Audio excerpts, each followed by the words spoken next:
तापसी पन्नू की 80 movie release हो चुकी है, जो कहीं ना कहीं हमें हमारी जुडिशरी सिस्टम का एक आईना दिखाती है।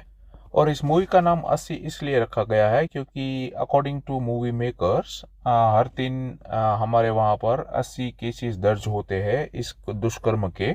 यानी कि हर 20 मिनट में एक केस रजिस्टर होता है। और ये हमें साफ साफ दिखाया जाता है एवरी 20 मिनट्स। स्क्रीन पे एकदम रेड हो जाती है और वहाँ पर लिखा होता है कि 20 मिनट्स। मतलब ये वो दिखाना चाहते हैं कि जब तक आप ये एक स्क्रीन रेड स्क्रीन से दूसरी रेड स्क्रीन पर पहुंचे तब तक एक केस हो चुका होगा और ये रजिस्टर भी हो चुका होगा। अब रजिस्टर केसेस इतने हैं तो फिर अनरजिस्टर्ड तो कितने ही होंगे। यह मूवी उन मर्दों के चेहरे पर भी तमाचा मारती है जो ये समझते हैं कि मर्दानगी सिर्फ एक चीज में ही है, और वो एक चीज के लिए वो किसी की भी बहू बेटियों को उनकी जिंदगियों को बर्बाद कर सकते हैं। स्टोरी की बात करें तो जो लेडी है वो टीचर है, और वो जब एक दिन घर पे जा रही होती है तो चार लोग उसे अगवा कर लेते हैं, गाड़ी में उसके साथ दुष्कर्म करते हैं। और एक जो बंदा था वो सिर्फ गाड़ी चला रहा था, उसने कुछ नहीं किया था। हालांकि दूसरे तीसरे दिन ये लोग पकड़े जाते हैं, उसके बाद कोर्ट में ट्रायल होता है। इनके फैमिली वाले इनको बचाने का ट्राई करते हैं और झूठ भी बोलते हैं। एविडेंसेस के साथ छेड़छाड़ की जाती है। डीएनए सैंपल्स मैच नहीं हो रहे, दो दो बार डीएनए टेस्ट करवाने के बाद भी फिर जो फुटेज है सीसीटीवी का पुलिस स्टेशन का वो भी गायब रहता है। बेसिकली ये कोई मौका नहीं छोड़ते अपने आप को इनोसेंट साबित करने का, और बीच में स्टार्ट हो जाता है इनके मर्डर्स। अब ये कौन कर रहा था, तो इसमें भी एक शख्स है जिसकी मतलब पास्ट में ऐसा सिस्टम से कुछ हो चुका था उसकी वाइफ को, और उसे जस्टिस नहीं मिला था, तो उसका भी थोड़ा एसेंस हमें ऊपर ऊपर से दिखाया गया है।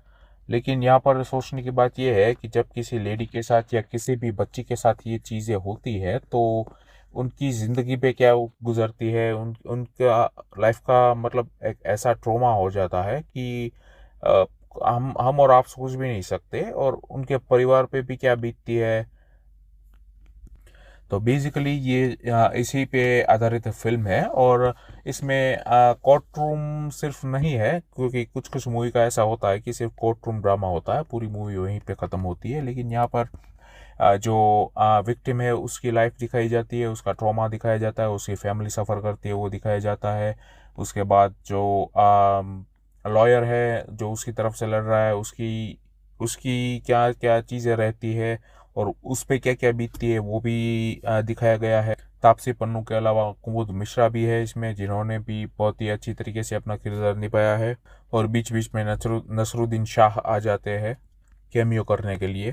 तापसी ने इससे पहले इस टाइप की मूवी की हुई है जो पिंक है और थप्पड़ है और वो सारी, तो हमें मालूम ही है कि जो इस टाइप की चीज़ें रहती है उसमें उनका एक्टिंग का कोई जवाब नहीं है। अगर आप मुझसे पूछते हैं तो डेफिनेटली ये मस्ट वॉच मूवी है।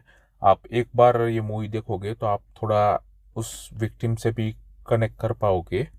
और इसमें मेनली ये भी दिखाया गया है कि जो आजकल की जनरेशन्स है वो कहाँ पर जा रही है, और ये जो बच्चे हैं वो ही आगे जाकर देश का भविष्य बनेंगे, समाज का भविष्य बनेंगे। तो ये क्या होगा आगे जाके, ये भी एक डर हमें मतलब इसमें दिखाया गया है। ओवरऑल मैं इस मूवी को 3.5 स्टार देना चाहूँगा 5 में से।